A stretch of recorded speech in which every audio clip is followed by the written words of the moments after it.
मैं आशीष पटेल, आप देख रहे हैं वेरियस एग्जाम। वेरियस एग्जाम में आपका स्वागत है। आज देखिए कक्षा 6 के ज्योग्राफी विषय का पाठ 7। हमारे पाठ का नाम है हमारा देश भारत। अर्थात इस पाठ में हम भारत देश के भौगोलिक विस्तार तथा इसके भौतिक विभाजन के बारे में विस्तृत अध्ययन करेंगे। देखिए, हमारा भारत देश बहुत बड़े भौगोलिक विस्तार वाला देश है। इसके उत्तर में हिमालय पर्वत और दक्षिण पर हिंद महासागर है तथा पश्चिम में बात करें तो अरब सागर स्थित है और पूर्व में है बे ऑफ बंगाल अर्थात बंगाल की खाड़ी स्थित है। अर्थात हम कह सकते हैं कि हमारे भारत देश में तीनों तरफ समुद्र है, पानी से घिरा हुआ है और एक और स्थल है। यदि हम ऑल ओवर इंडिया की बात करें तो हमारे भारत देश का कुल क्षेत्रफल 32,87,263 वर्ग किलोमीटर है।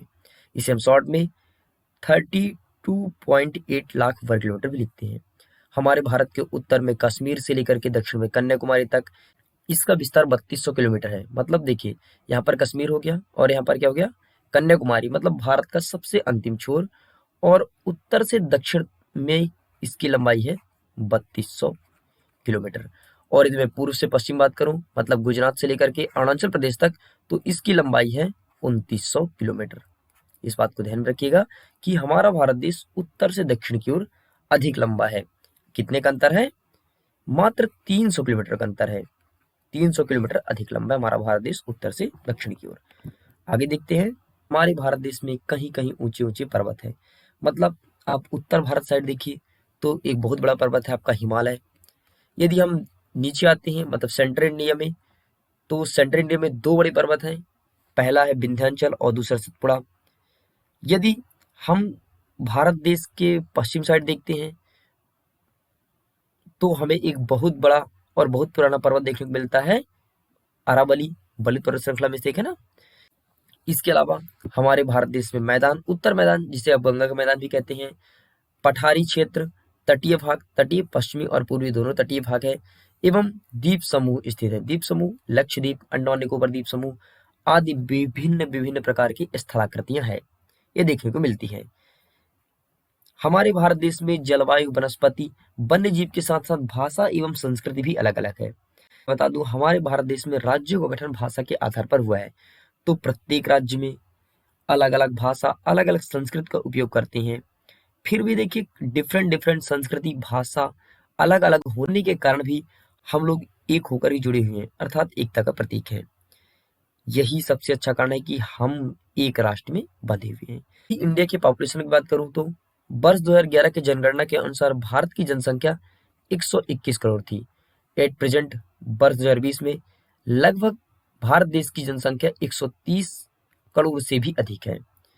और आबादी में पहले स्थान पर रखता है चाइना और पूरे विश्व पर सेकंड नंबर पर रखता है भारत पॉपुलेशन के मामले में। आइए अब बात करते हैं भारत देश की स्थिति के बारे में। ये रहा स्थिति कि हम ऐसा मानते हैं कि पृथ्वी पर मुख्यतः 3 रेखाएं हैं और पृथ्वी के जो बीचों बीच से आता है उसे हम कहते हैं भूमध्य रेखा।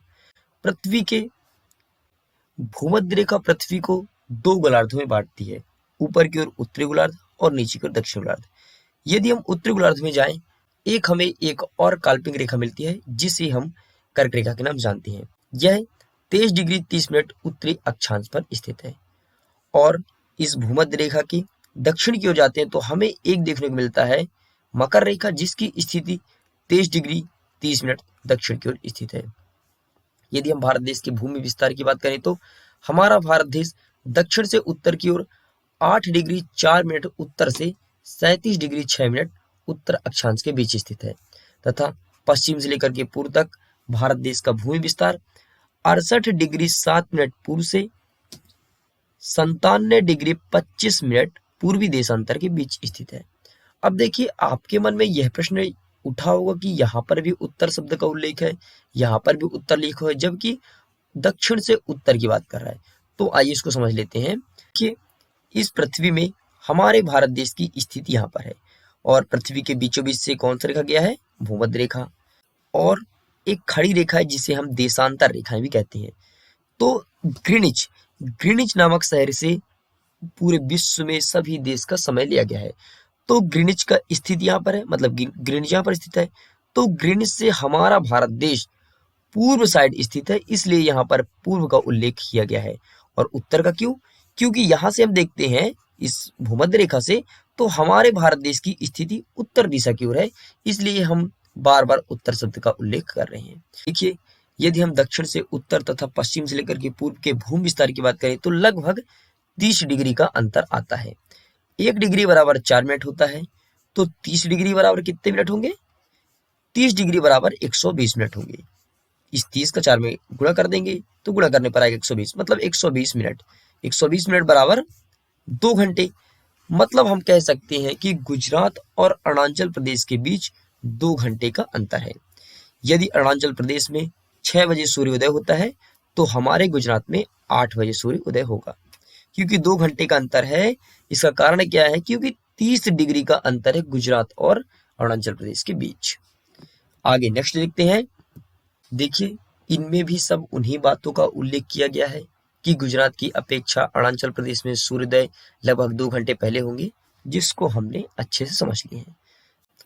आइए अब देखते हैं भारत के पड़ोसी देश। हमारे भारत देश के 9 पड़ोसी देश हैं, लेकिन 7 ऐसे हैं जिनकी स्थलीय सीमा भारत की स्थलीय सीमा को टच करती है, और 2 ऐसे देश हैं जो समुद्र के बीच में स्थित है।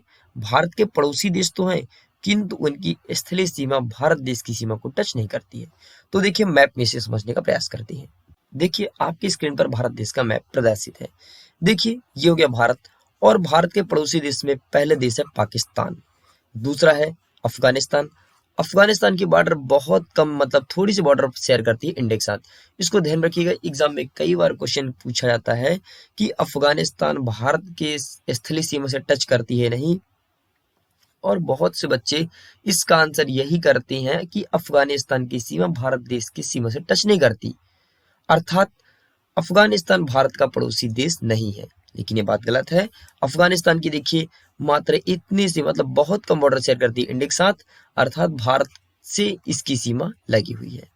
अगला देखते हैं चाइना, नंबर 3 में। 4th में आता है नेपाल, 5th में आपका आता है भूटान, और 6th में आता है आपका म्यांमार, और 7वां कंट्री बांग्लादेश, जो लगभग भारत के बीचों बीच ही स्थित है। तो 7 ये हो गया, ठीक है। 2 ऐसे देश हैं जो भारत के दक्षिणतम में स्थित है। देखिए कौन कौन सा? एक है श्रीलंका और दूसरा है आपका मालदीव। ये भी भारत के पड़ोसी देश हैं, किंतु स्थलीय रूप से इसका बॉर्डर शेयर नहीं करती है। हाँ, आपके एग्जाम में कई बार क्वेश्चन पूछा जाता है कि भारत और श्रीलंका के बीच में जो जल संधि है उसका क्या नाम है? तो इसका नाम है पाक जल संधि। पाक जल संधि भारत और श्रीलंका को अलग करती है। आगे देखिए, आपके स्क्रीन पर एक राजनीतिक मैप प्रदर्शित है, और इस मैप में थोड़ी अपडेट करने की जरूरत है। यह मैप ओल्ड है। अब जम्मू कश्मीर और लद्दाख अलग हो चुका है, क्योंकि यूनियन टेरिटरी केंद्र शासित प्रदेश बन चुका है, इसलिए इसको मैंने यहाँ से अलग कर दिया। ये जो भाग है यहाँ पर श्रीनगर लिखा हुआ है, जम्मू कश्मीर का है, और ये पूरा भाग है लद्दाख का, ठीक है।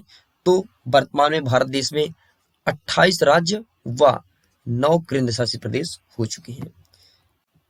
अब देखते हैं भारत देश के राजनीतिक एवं प्रशासनिक विभाजन। भारत एक विशाल देश है, और इसी विशालता के कारण वर्तमान में भारत में 28 राज्य व 9 केंद्र शासित प्रदेश है। इसको चेंज कीजिएगा, 9 हो चुके हैं वर्तमान में। कब हुए हैं? 31 अक्टूबर 2019 को जम्मू कश्मीर को विशेष राज्य का दर्जा छीन करके यूनियन टेरिटरी में लद्दाख और जम्मू कश्मीर को बांटा गया था। नीचे देखिए, आगे लिखा है यहाँ पर, भारत देश की राजधानी दिल्ली है। भारत में राज्यों का निर्माण मुख्यतः भाषा के आधार पर हुआ है। हाँ, पहला भाषा के आधार पर बनने वाला राज्य 1 अक्टूबर 1953 को भाषा के आधार पर पहला गठित राज्य आंध्र प्रदेश है। राज्य पुनर्गठन आयोग में अध्यक्ष उस टाइम पे थे फजल अली, मतलब फजल अली के अध्यक्षता में भाषा के आधार पर पहला बनने वाला राज्य आंध्र प्रदेश है। कब बना था इसका डेट जरूर ध्यान में रखिएगा। आगे देखते हैं, यदि हम क्षेत्रफल की दृष्टि से बात करें तो सबसे बड़ा राज्य राजस्थान है। इसका रीजन क्या है बड़ा होने का? बड़ा होने का एकमात्र रीजन है कि यहाँ पर मरुस्थल है। कौन सा? थार का मरुस्थल है। एवं क्षेत्रफल की दृष्टि से सबसे छोटा राज्य गोवा है, और गोवा को स्वतंत्रता कब मिली थी? इसका आंसर आप कमेंट बॉक्स में लिख करके बताइएगा। आगे समझते हैं भारत देश के भौतिक विभाजन को।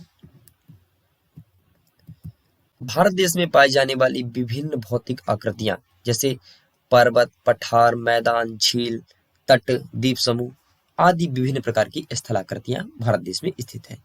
भारत देश के उत्तर में जो हिमालय पर्वत है पूरी तरह बर्फ से ढका हुआ है और बर्फ से ढके होने के कारण यह संतरी का कार्य करता है। अच्छा, संतरी क्या होता है? संतरी का मतलब रक्षक।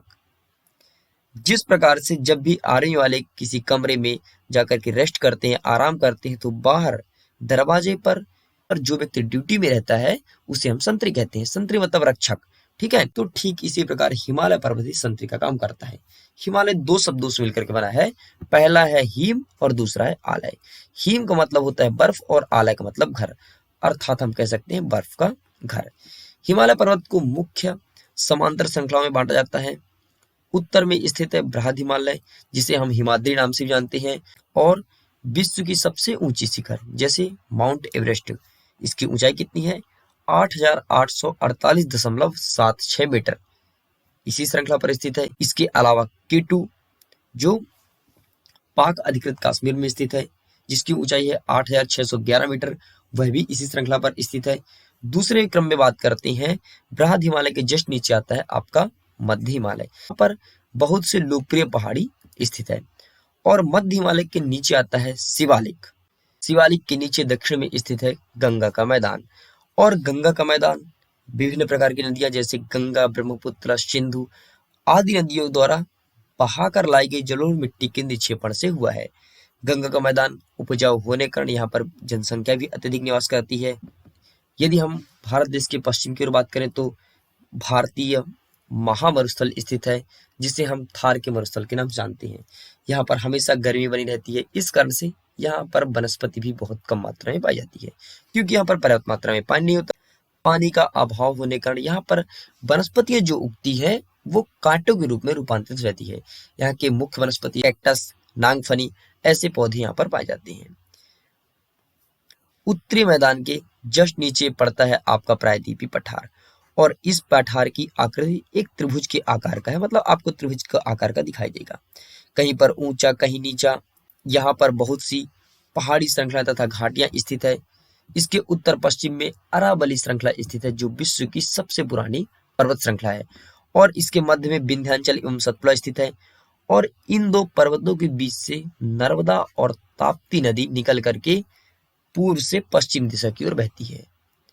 और एग्जाम में कई बार ये क्वेश्चन पूछा गया है कि ऐसी कौन कौन सी नदी है जो पूर्व से पश्चिम दिशा की ओर बहती है, तो ध्यान रखिएगा नर्मदा और ताप्ती नदी है जो पूर्व से पश्चिम दिशा की ओर बहती है और जा करके अरब सागर में गिरती है। ऐसा भी कह सकते हैं कि खंभात की खाड़ी के पास अरब सागर में जाकर के गिरती है।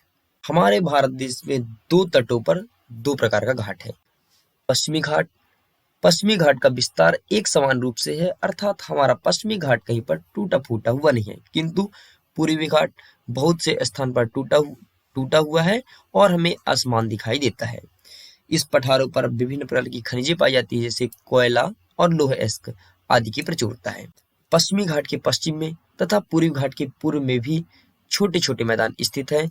पश्चिमी घाट का मैदान काफी सकरा है अकॉर्डिंग टू पूर्वी घाट, क्योंकि पूर्वी घाट का तटीय भाग टूटा हुआ है तो उस कारण से मैदान का एरिया ही बड़ा मिल जाता है। और यहाँ पर कई ऐसी नदियां हैं जो पूर्व दिशा की ओर प्रवाहित होती हैं, जैसे आपका महानदी हो गया, गोदावरी, कृष्णा, कावेरी, ये सभी नदियां जाकर के बे ऑफ बंगाल में जाकर के गिरती हैं और अपने मुहाने पर बहुत बड़ा डेल्टा का निर्माण करती है, और ये डेल्टा अत्यंत उपजाऊ होती है। विश्व का सबसे सुंदर डेल्टा ब्रह्मपुत्र नदी के मुहाने पर बनती है, जिसे हम सुंदरबन डेल्टा के नाम से भी जानते हैं। अब अंतिम में बात करते हैं भारत के दो द्वीप समूह। भारत के दो द्वीप समूह का मतलब क्या होता है? जो पूरी तरह पानी के बीचों बीच स्थित हो, जैसे चारों तरफ पानी हो गया और यहाँ पर स्थित है, इसे हम द्वीप समूह कहते हैं। तो भारत में दो मुख्यतः द्वीप समूह है। पहला है लक्षद्वीप जो अरब सागर में स्थित है, और दूसरा है अंडमान निकोबार द्वीप समूह जो आपके दक्षिण में स्थित है। वर्ष 2004 में अंडमान एवं निकोबार द्वीप समूह सुनामी से प्रभावित हुआ था और यहाँ पर लगभग लाखों करोड़ों में जनधन की हानि हुई थी। तो आपको कमेंट बॉक्स में लिख करके ये बताना है कि वर्ष 2004 में सुनामी से प्रभावित होने वाला अंडमान निकोबार द्वीप समूह का कौन सा स्थान है? आई होप आपको ये लेक्चर पसंद आया होगा। Thank you very much.